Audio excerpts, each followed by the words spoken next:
20-46. Where is this thing going? I don't know. It kind of concerns me.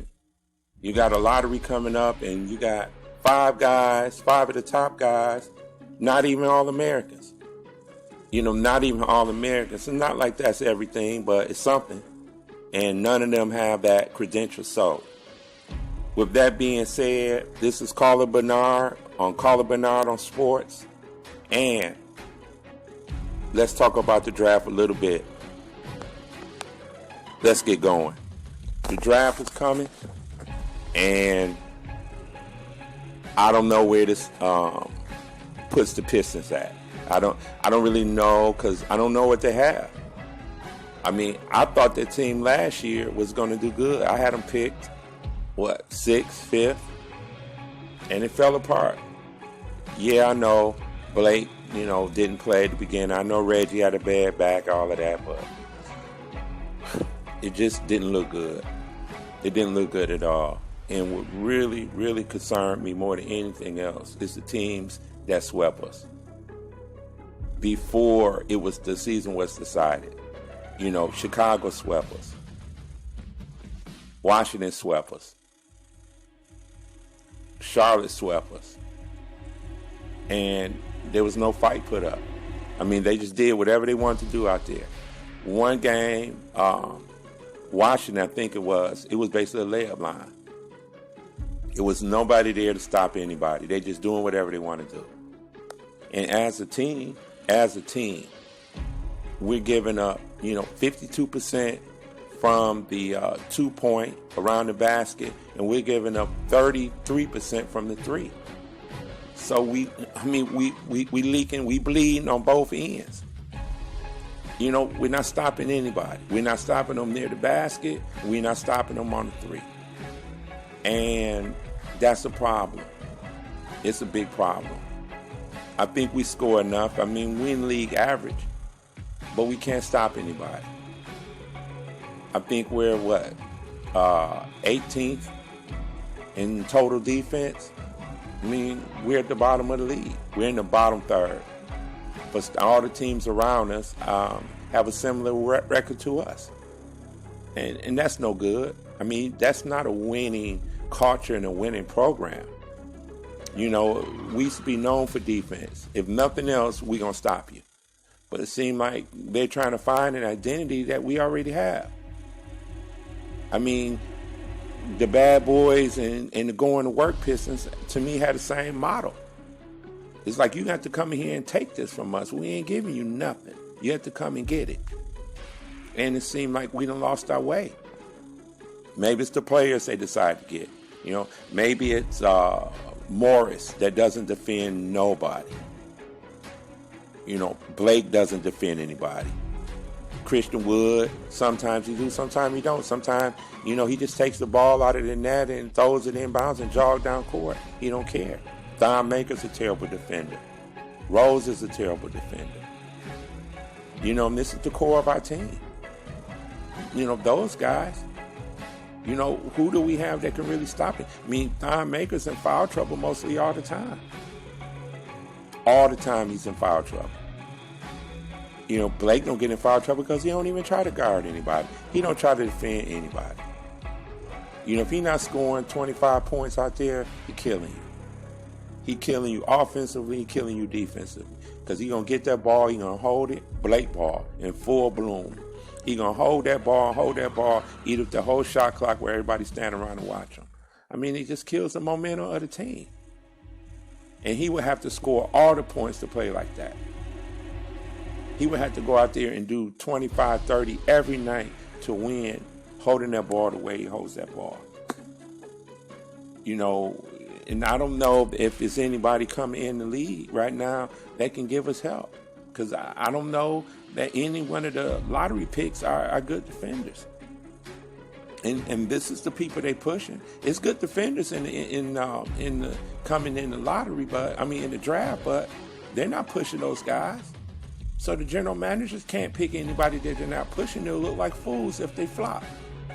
So the NBA really put pressure on you to pick who they want you to pick, because if you fail, they're going to wash your face with it. So I'm just a little concerned. I'm a little concerned about the people they picked last year, and they cleaned house on that. Now they here come back again, picking a new version of last year's team. And I don't want to sit there every night and watch the Pistons get humiliated. I mean, we don't have the defenders that we need, perimeter or around the basket, and we got to make some changes.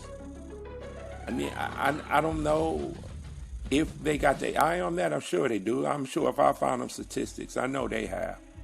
But they got to be willing to do something about it. But the thing about it is, if you sacrifice defense for offense, or offense for defense, you're going to suffer on the other side of the ball. If you score a lot, you can't stop nobody. If you stop people, you got trouble scoring. And that's the problem that we're facing now. We try to score at the best of them. We just can't stop anybody. So there are definitely some players that's coming in that I have my eye on, are good. You know, I know everybody's after LaMelo Ball, the 6'7" point guard. You know, I don't think he's going to help us.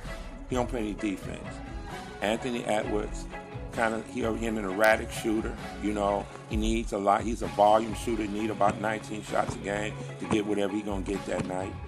You know, Killian Hayes is a decent ball handler and passer, but he don't look explosive. And he's going to have to learn the NBA game. Is that a lottery pick? You know, Isaac Okoro, you know, he's an athlete, 6'6", high flyer, good defender, but he had trouble scoring. Can't score. He's shooting 20-some% from the three. You know, Okongwu is one player that I would look at. You know, he's big, he's athletic, he plays good defense.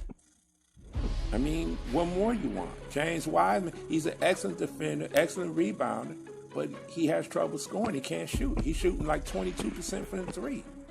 So, and that's what this league is built around now. What is he going to do out there but hang around the basket all day? I mean, I don't know if that's a lottery pick. So, that being said, I don't think none of those players that they're pushing down our throats can help the Pistons win. I just don't think so. Now, Okongwu can. That definitely. You know, Minnesota has a guy, Oturo. Oturo is the same guy. You know, he's right at 20 points a game. He's right at 10 rebounds. He's right at 2 block shots. He's 33% from the three. He's 60-some% around the rim. But they don't talk about the dude at all. I mean, the NBA is funny like that. They like pushing projects, but they don't like pushing polished players. And the polished players, like Howard, I think Howard plays for Marquette, if I'm not mistaken. This dude is leading the country in scoring. When have you heard his name brought up? They don't bring him up at all. You know, Luka Garza, he's an All-American. He averages 23 points a game. You don't hear his name at all. I mean, these guys are going to come in and make an impact. They're going to get out there and do something because that's what they're doing now. They producing. All these other guys are projected per 36 players. If I give you 36 minutes, we're going to extrapolate your numbers, and this is what we're going to... I mean, the whole NBA is run like that now. It's run off projections and not actuality. I want a guy that's doing it right now. Give me a guy scoring 20. The chances of him being a good player is better than the guy scoring 12. It just is, in my opinion. You know, we need to get more ready-to-go players and let those other teams fool around with those draft busts. We need to go after more polished players, players that got more of an identity of who they are and what they can do. You know, Toppin is a good player, but I just like Oturo and Okongwu better. I think they're bigger. I think they're better defensive presence, and that's more what we need. I mean, it's good to get a guy that can score, but you got to be able to stop somebody. We don't need another version of Blake Griffin, a guy that's going to score 20 and give up 25. You know, we need a guy that's going to shut somebody down and make people think twice about getting to that basket. That's what we really looking for. Well, that's what I'm looking for.